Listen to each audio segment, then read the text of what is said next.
E Deus está ministrando muito na minha vida essa palavra, nas minhas devocionais, na minha busca com Jesus, nas minhas orações. Deus tem me falado muito sobre isso. E hoje eu quero falar com vocês sobre enterrando o não posso e o não consigo. Tá joia? Hoje nós vamos enterrar o não posso e o não consigo. Deixa eu fazer uma pergunta para vocês. Quantos creem que Deus é Senhor sobre todas as coisas? Ele é soberano. Quantos creem? Quantos creem que Deus ele tem poder para fazer todas as coisas? Tudo. Não é verdade? Tem alguma coisa que Deus pode dizer assim, não posso? Tem alguma coisa que Deus pode falar assim, não, Deus não consegue fazer isso? É lógico, estou falando de problemas seus, dificuldades suas. Existe alguma doença que Deus não pode curar? Existe alguma dificuldade que Deus não possa resolver? Existe algum obstáculo que Deus não possa ultrapassar? Existe algum limite que Deus não possa ultrapassar? Tem. Sabe por quê? Porque Deus é Deus. Alguém aqui duvida da soberania de Deus? Se duvida, não levanta a mão que tem vergonha. Mas Deus é soberano sobre tudo, sim ou não? Mas sabe qual é o problema? E quando Deus fala assim pra gente, eu não te mandei? Não te mandei eu?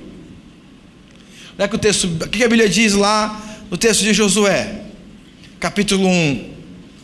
A Bíblia diz assim, não te enviei eu? Ser forte e corajoso, não temas, não te espantes, ou seja, não se amedronte, porque o Senhor teu Deus é contigo por onde quer que andares. Mas peraí, o Senhor é, ou o Senhor não é soberano sobre todas as coisas? É? Então por que quando Ele chama a gente, tem um termo no futebol que chama pipocar? Você sabe o que é isso ou não? Na hora H o cara pipoca. Se alguém falar que é o São Paulo, eu vou ficar bravo. A questão, por que quando Deus nos chama para fazer algo, a gente teme? Por que quando Deus chama a gente para fazer alguma coisa, a gente pipoca? Por que quando Deus fala assim para a gente, você vai fazer tal coisa, a gente diz assim, eu acho que eu não consigo? Quando Deus fala assim para a gente, faça tal coisa que eu vou ser contigo, a pessoa diz assim, será? E aí as duas frases, as máximas da nossa incredulidade se manifestam. Eu não posso e eu não consigo. Por que você não pode? Porque eu não tenho habilidade para fazer isso. Vamos parar para pensar no seu não posso e o seu não consigo? Quais são as coisas que Deus tem falado no seu coração e você tem dito, eu não posso e eu não consigo? Você não precisa falar para mim, mas pensa aí. Quais coisas Deus te chamou para fazer claramente na palavra? Porque tem gente, eu conversei com um jovem esses dias atrás, ele falou assim para mim, apóstolo, aconteceu um negócio muito estranho comigo. Eu falei assim, o que aconteceu, filho? Ele falou assim, eu cheguei e eu vim aqui, recebi uma palavra do meu líder. Chegou lá, meu líder falou assim, faz isso, isso, isso. Aí eu falei, mas será? Acho que não. Aí beleza, aí eu fui pro culto, aí você falou a mesma coisa. Eu falei, deve ser combinado. Aí passou o tempo, aí ele foi para a célula, ouviu de novo uma palavra desse tipo, e não era nem o líder que estava ministrando. Ele falou assim, não é possível. Aí eu fui na Bíblia, não é que na Bíblia falou a mesma coisa? Eu falei, pois é, agora você se convenceu que Deus está falando contigo? Mas será que eu consigo? Eu acho que eu não posso. Quantos aqui tem chamado? Quantos aqui já receberam palavras proféticas que vão fazer coisas para o Senhor? Levanta a mão. Gente, tem muita gente que não tem nenhuma palavra ainda. A Bíblia fala assim, não há profecia, o povo se corrompe. Quem tem palavras proféticas? Levanta a mão, sem vergonha, vai lá. Deus tem a palavra para a sua vida. Amém. E quantos aqui, em algum momento da sua trajetória, deixaram de acreditar na que a palavra profética que você recebeu era verdadeira?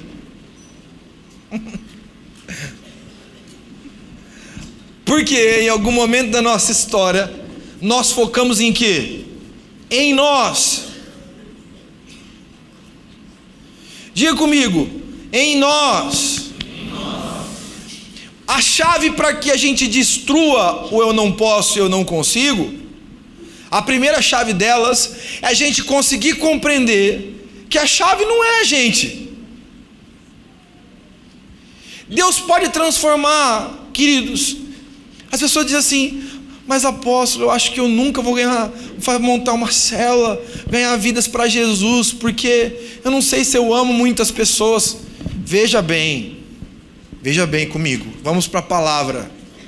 Jonas odiava Nínive. Ele pregou, toda a nação da Síria se converteu. Deus precisa que você ame alguém? O que eu estou querendo dizer para você, você precisa amar as pessoas porque você recebeu Jesus. O que eu quero dizer para você, que não existe nenhum talento em você, nenhuma habilidade em você, nenhuma capacidade em você, que lhe faz apto ou não apto para cumprir o chamado. O chamado não depende de você, daquilo que você é, daquilo que você faz, depende de Deus em você. Está dando para compreender, sim ou não? Se Deus é o Senhor de todas as coisas, por que eu fico com medo quando Deus me diz, faça? Se eu creio que Deus está no controle de tudo e de todos, por que eu fico com medo? Diga para mim, irmãos. Pensa aí, pergunta para o seu irmão, por quê? Por quê? Por que nós temos medos? Por que nós temos medos latentes? Por que nós não cremos? Porque nós focamos em nós mesmos. O ato da gente se entregar e não temer o futuro quando Deus nos chama, não é compreender que nós somos capazes, mas é compreender que Deus é capaz em nós. E que todas as nossas limitações se tornam ilimitações diante de Deus. Nós nos tornamos ilimitados. Não há limites quando Deus age em você. Não há limites. Não há nada que possa impedir Deus agir através da sua vida. O que a palavra de Deus nos ensina? A Bíblia diz que agindo Deus, quem? Diga para o seu irmão, agindo Deus na sua vida, quem? Diga para mim, quem? Impedirá.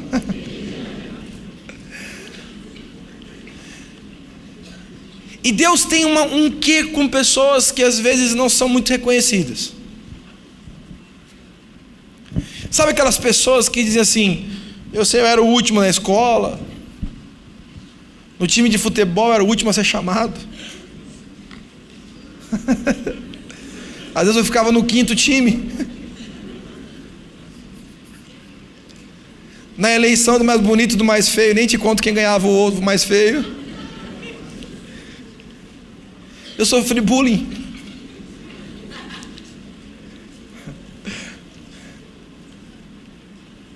Eu me feri muito, me estrepei muito. A Bíblia diz assim, Deus escolhe as coisas que não são. Aonde abundou o pecado, superabundará a graça de Deus. Deus escolhe quem não é. Deus não escolhe quem é. Os fariseus confiavam em si próprios. E eu conheci uma pessoa que falou assim, ô pastor, me explica um negócio, por que todo evangélico é ex? Eu peguei um DVD nas Condes de Sarzedas. Quantos aqui já foram a Condes de Sarzedas, lá em São Paulo? É legal, é a Rua dos Evangélicos. É uma piada, mas é legal. E chegou lá um cara para mim e me deu um DVD. Ajuda aí, pastor, você tem cara de pastor. Eu falei, obrigado, é o primeiro na minha vida que fala isso. Vejo que quem te revelou isso não foi carne nem sangue. E aí, queridos, ele falou assim, pega meu DVD. E eu acho que eu estava junto com o pastor Rafael, não sei quem que era que estava comigo. Eu peguei esse CD e DVD, e aí eu vi, tá escrito lá: ex-homossexual, ex-travesti, ex-pai de santo, ex-satanista, ex-não sei o que, ex-matador, ex-assassino, ex-traficante. Falei, meu, esse daqui ganhou. Mas o que existe muitas vezes é que pessoas que mergulharam no pecado, elas são capturadas pela graça de Deus. E Deus, essas pessoas, como elas não têm nada, elas chegam na igreja sem nada. Muitas vezes não tem nada, não tem dignidade, não tem honra, não tem histórico, não tem dinheiro, não tem honra, não tem nada. E como elas não têm nada, elas só têm uma chance: o quê? Confiar em Deus. Quando as pessoas chegam em Deus e elas têm uma honra, elas têm uma conta bancária, elas têm algum tipo de status social, elas têm respeito. Muitas vezes, queridos, essas pessoas não se desenvolvem no reino. Por quê? Porque elas ainda confiam em si próprias. Os discípulos de Jesus chegaram para Jesus, e dizem: aí, Jesus, como é que vai ser esse negócio de eu pregar? Jesus disse: quem vai falar através de vocês é o Espírito, não é vocês. Vocês estão preocupados com o quê? E quando nós olhamos para a Bíblia e vemos o texto, por exemplo, que diz: tudo eu posso naquele que me fortalece, significa que nós podemos mesmo. Significa que nós temos a força, mas existe uma chave que libera essa força para que possamos viver a plenitude de Deus, e essa chave se chama fé. Diga para o seu irmão: fé. Diga para o outro irmão: fé. Diga para o irmão de trás: fé.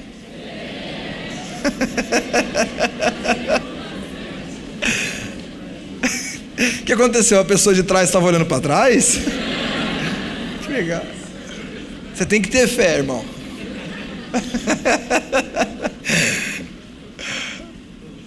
Fé. Vamos abrir nossas Bíblias em Marcos capítulo 9, do verso 15 ao verso 27.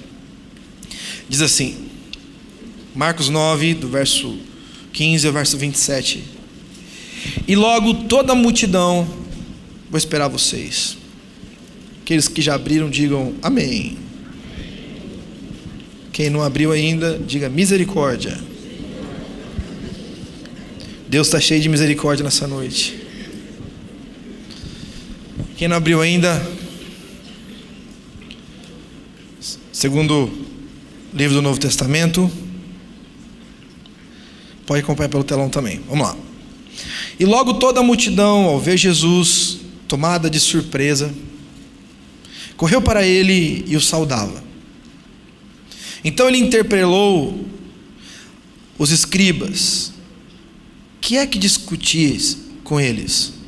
Um dentre a multidão respondeu: Mestre, trouxe-te meu filho, possesso de um espírito mudo. E este, onde quer que o apanha, lança-o por terra e ele espuma. E ri-lhe aos dentes e vai definhando. Roguei aos teus discípulos que o expelissem, e eles não puderam. Então Jesus lhe disse: ó geração incrédula, até quando estarei convosco? E continua, Jesus continua, próximo slide. Até quando vos sofrereis? E Jesus disse: trazei-mo. E trouxeram-lhe. Quando ele viu a Jesus, o espírito imediatamente o agitou com violência, e caindo ele por terra, revolvia-se espumando. Perguntou Jesus ao pai dos meninos: há quanto tempo isso lhe sucede? Desde a infância, respondeu, e muitas vezes o tem lançado no fogo e na água para o matar. Mas se tu podes alguma coisa, tem compaixão de nós e ajuda-nos. Ao que lhe respondeu Jesus: se podes, tudo é possível ao que crê. Imediatamente o pai do menino exclamou com lágrimas: eu creio, ajude-me na minha falta de fé. Vendo Jesus que a multidão concorria, repreendeu o espírito maligno, espírito imundo, dizendo-lhe: espírito mudo e surdo, eu te ordeno, sai deste jovem, nunca mais torne a ele. E ele, clamando e agitando muito, saiu deixando, como se estivesse morto, a ponto de muitos dizerem: morreu. Mas Jesus, tomando-o pela mão, o ergueu e ele se levantou. O que significa, irmãos, fé no conceito de Deus? Deixa eu dizer para vocês, porque nós não somos igreja, não é um clube do qual a gente se relaciona entre os irmãos do clube e trocamos informações e passeamos junto. A Bíblia diz que esse lugar chamado igreja é um lugar que se move por meio de uma base sólida chamada fé. E que muitas pessoas deixaram de compreender esse texto. E muitas vezes eu mesmo me pergunto se eu compreendo o que é fé, apesar de tantas vezes ter ministrado sobre ela. Porque dentro do conceito de Deus, a definição bíblica é que nós deveríamos viver por fé e não por aquilo que nós vemos. Isso, próximo slide. A Bíblia diz em Hebreus capítulo 11, verso 1, a definição bíblica sobre fé, ora, a fé é a certeza de coisas que se esperam, a convicção de fatos que não se veem. E é muito difícil isso, porque, como eu estava dizendo para vocês, no texto de Romanos capítulo 12, nós temos que mudar nossa mente. Se eu chegar para vocês e dizer assim: eu tenho R$2, e esses R$2 podem se tornar R$1.000, você vai dizer assim: esse cara precisa ser internado. Mas para Deus, 1 mais 1 pode ser 1.000. Para Deus, 3 pães e um peixinho matou a fome de milhares.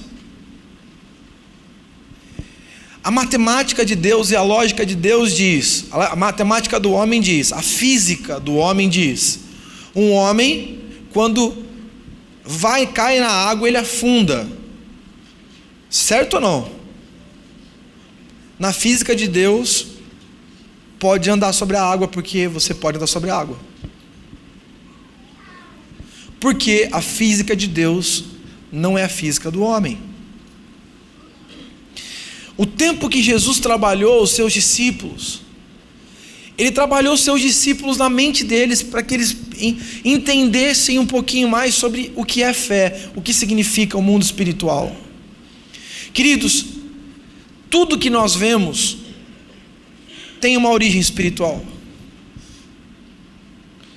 Hoje, a própria física, se tem algum físico aqui ou físico nos vendo, pode até dizer isso para a gente aqui, na televisão. A física hoje já consegue discernir mundos paralelos, sabia disso ou não? Ao nosso. Eles estão provando que existe isso. Realidades paralelas. Não é eu quem disse, não é a Bíblia quem disse, é a ciência.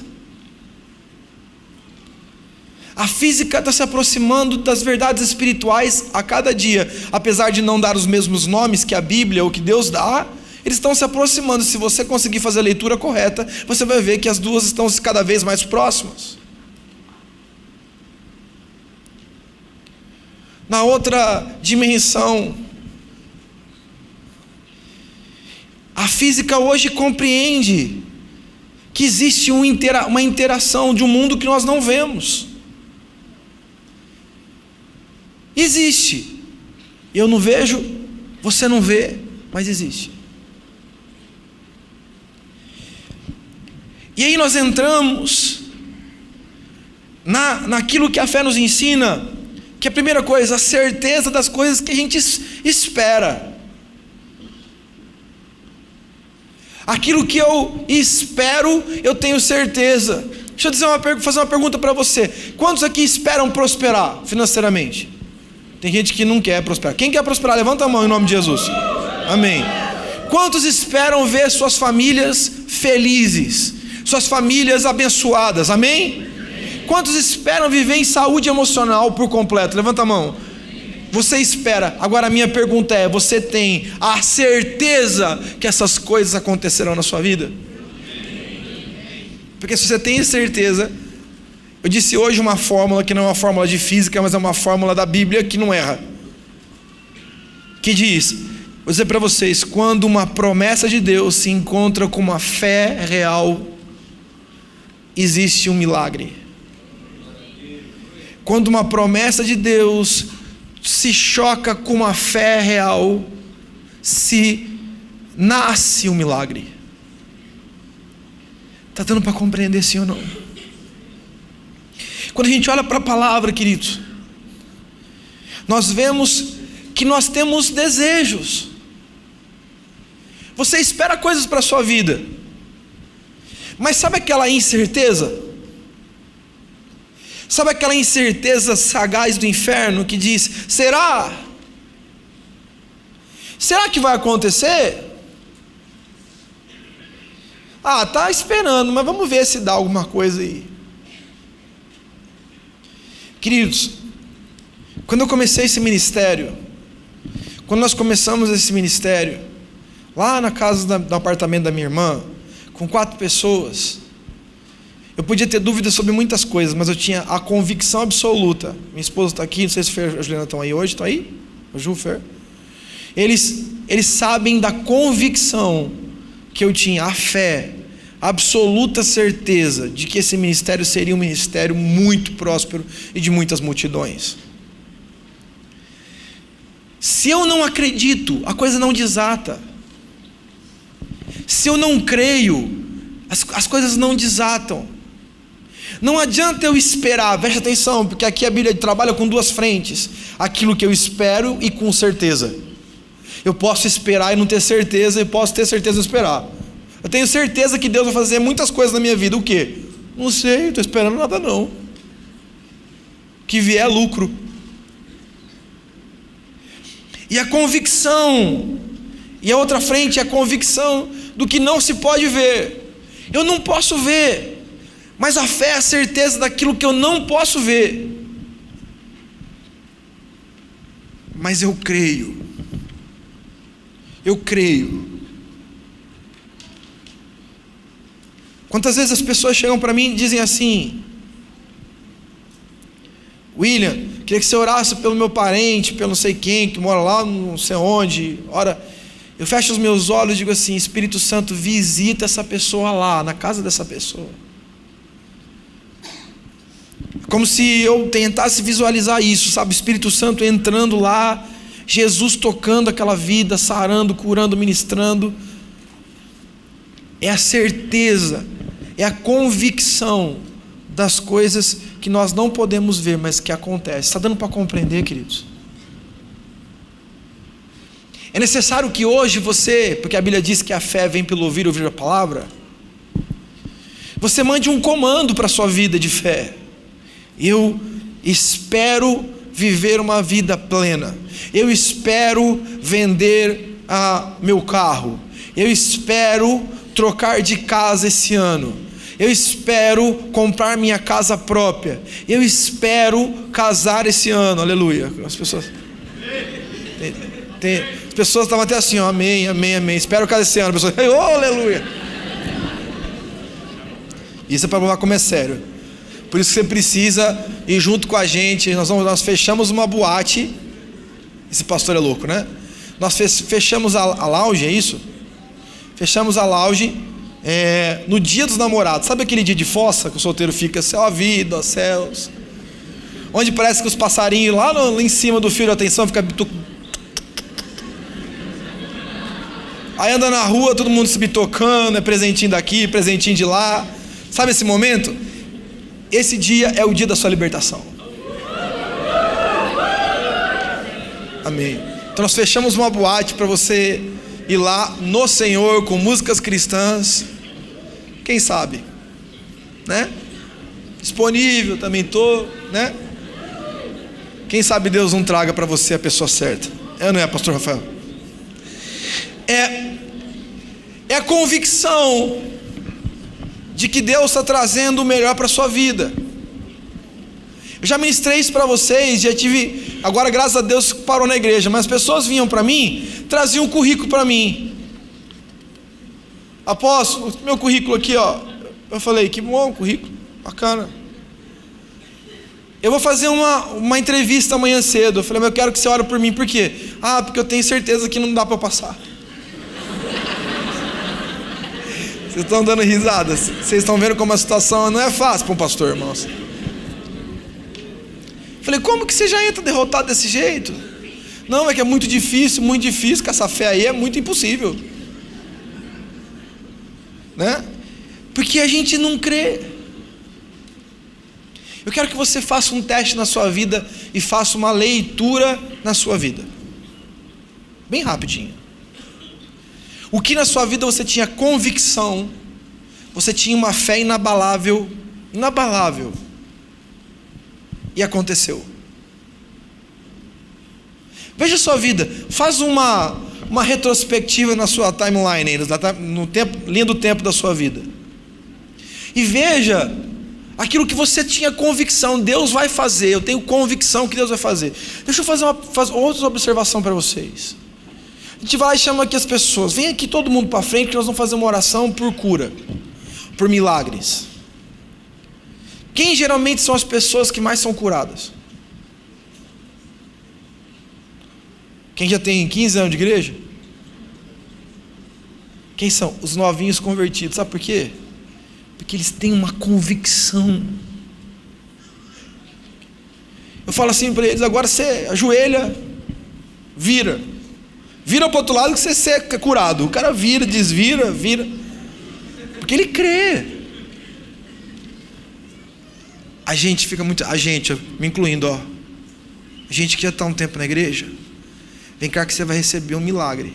A gente vem, vamos ver, né, qual é aí. Nem pastor de fora é. Qual o currículo de milagre esse homem tem? O currículo de milagre não é do homem, o currículo de milagre é de Deus, do próprio Jesus Cristo.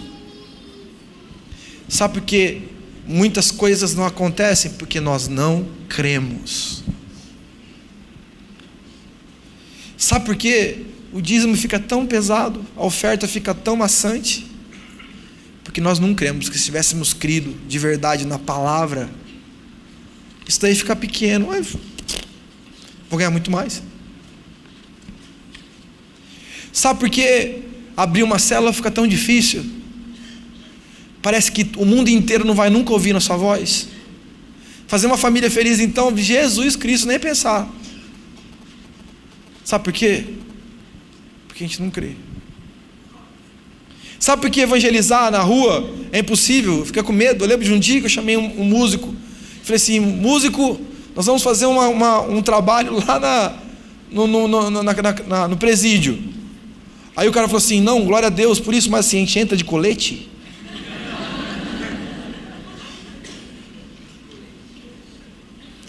Colete. Mas lá assim é seguro? Eu falei, não. Porque nós temos medo. Nós temos medo. Incertezas. O que é o medo?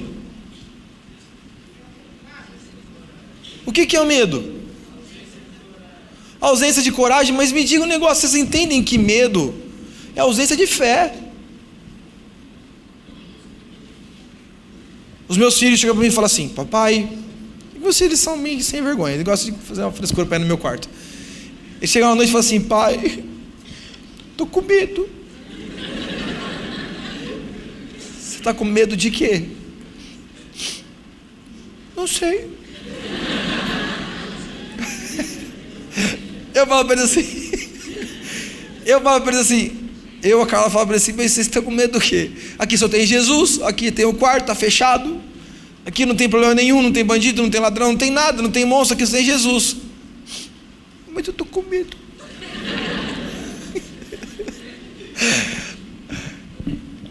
Mas vocês entendem que ter medo do quarto, o escuro do quarto, ou ter medo de entrar no mundo dos negócios, ou ter medo de não passar no vestibular, é tudo a mesma raiz. O quê? A incerteza, a não convicção de que as coisas vão dar certo. E queridos, em nome de Jesus, lembre-se do que a palavra de Deus nos ensina, lá em Jó: o mal que eu temia me sobreveio, Porque Jó temia, porque ele cria que poderia acontecer uma coisa ruim. Deu para entender? Ou não? Eu vou repetir. Vocês ficarem em silêncio. A Bíblia diz que Jó, a seguinte coisa a Bíblia diz: que o mal que eu temia me sobreveio. O mal que ele tinha fé que viria. Porque aquilo que você crê, acontece. Se você chegando diante de uma guerra, eu creio que é impossível vencer esses inimigos. Bem-vindo ao mundo dos fracassados. Se você chega para um casamento e diz: o casamento é muito caro. Tem as pessoas que chegam para mim e falam assim: eu quero casar, quer? Beleza, mas é muito caro, é muito difícil, muito complicado. Eu disse: não casa não, filho. Você não viu nada ainda, o que é difícil.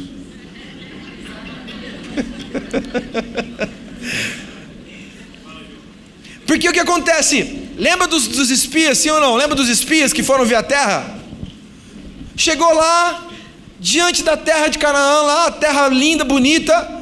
Dos 12, 10 vieram: gigante, porque é difícil, porque tem inimigos, os homens são muito fortes. E 2, Caleb e Josué, disse: peraí, fica quieto. Deus já não nos deu vitória até agora. Vocês estão com medo de quem? Deus não prometeu para a gente assim, a terra que emana leite e mel. Lá tem leite e mel. Lá as frutas têm que ser carregadas com homens, animais, terra boa para plantio. Aí vem um e diz assim: mas tem gigante. Você já abriu uma empresa e contou que você quer abrir uma empresa para o incrédulo? Você já falou assim: agora eu vou ter um novo emprego abençoado? Ou você diz assim: vou mudar minha vida para o incrédulo? Primeira coisa que o incrédulo diz assim: será? Eu tenho um primo do irmão da minha avó que fez a mesma coisa e quebrou a cara. Mas você é diferente, né, filho? Você tem sabedoria. Mas que ele quebrou.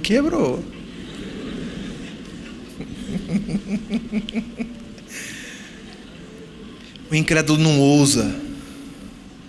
O incrédulo tem medo do futuro, porque toda a sua expectativa é no já. A Bíblia diz a seguinte coisa para a gente, 2 Coríntios capítulo 6, 15 diz, pode pôr: que harmonia existe entre o cristão, o Cristo, e o maligno? Ou que união do crente, aquele que é crente? Aquele que crê, com o incrédulo. Eu acho bonito agora, tem uns caras agora que estão pregando na televisão, que é legal: eu não sou crente, não sou evangélico, eu sou discípulo de Jesus. Uau, né? Como é espiritual. Ou se não diz: Jesus é bonzinho, poderoso, as pessoas estão transformando a igreja numa coisa bonita, né? Aqui a Bíblia diz, crente, diga para o seu irmão: crente. Não está dizendo crentino, está dizendo crente. Olha lá, crente. Que comunhão tem com crente e com incrédulo? Não tem nenhuma. A Bíblia diz lá em Lucas capítulo 17, verso 19: levanta-te e vai. Por quê? Porque a tua fé é fé. A Bíblia diz uma coisa que é muito séria: o justo vive pela fé. Diga para o seu irmão: fé. Dá uma mexida nele: fé. Fé.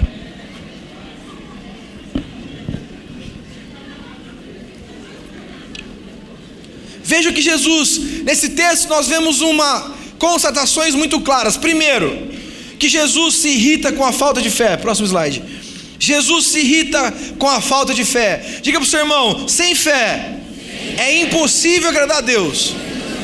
Tem que crer. Olha o que a Bíblia diz: então Jesus lhe disse: ó geração incrédula, até quando estarei convosco? Ele se irrita. Jesus, meu Deus, tantas coisas eu já disse, vocês continuam com a mente carnal, incrédula, focado no humano. É difícil, é complicado. Complicado é não crer. Segundo, Jesus nos ensina que quem não tem fé sofre. Olha o que a Bíblia diz: até quando vós sofrereis? Está dando para compreender, irmão, sim ou não? Quem não tem fé sofre.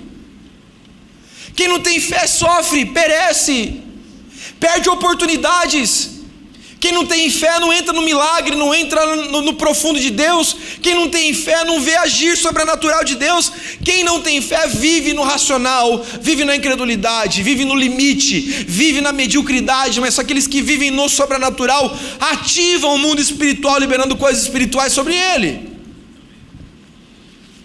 Quando não movemos o sobrenatural pelo poder da fé, nós sofremos. É falta de dinheiro, é mandado embora, é tristeza, é crise familiar, é enfermidades.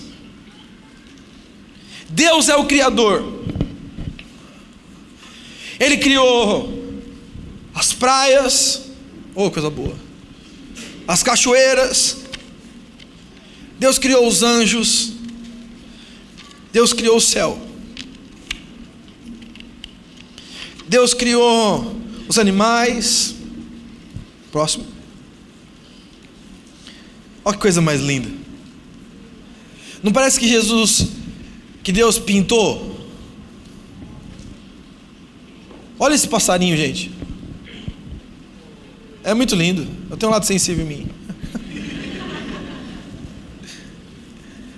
O homem recebeu uma porção dessa criatividade dentro dele, mesmo sendo caído, fazendo obras extraordinárias. Mas Deus quer que nós possamos aprender a criar no sobrenatural. Terceiro, pela fé nós podemos gerar novas realidades, criar por meio do sobrenatural. A Bíblia diz em Marcos capítulo 9, verso 22 e verso 23: se tu podes alguma coisa, tende compaixão de nós e ajuda-nos. Ao que lhe respondeu: se podes. Tudo é possível ao que crê. Qual é o seu problema? Qual é a sua luta? Na verdade, não é nem precisa estar ligado com luta. Qual é o que você espera para o seu futuro? Diga comigo, futuro. O que você espera para o seu futuro? Só existe um caminho para você viver isso: fé. Quarto e último. Eu tenho tanta fé que vocês vão ser homens e mulheres tão especiais. Deus precisa renovar a nossa linguagem. Quarto é a linguagem da incredulidade. É um pecado. Porque nós precisamos, queridos, definitivamente enterrar a linguagem da incredulidade. Sabe aquele negócio? Eu não posso. É muito difícil. A luta está grande. Quantas pessoas recebem uma palavra aqui num culto desse de fé, acaba o culto diz assim: apóstolo, ora por mim, por quê? Porque eu estou sem fé.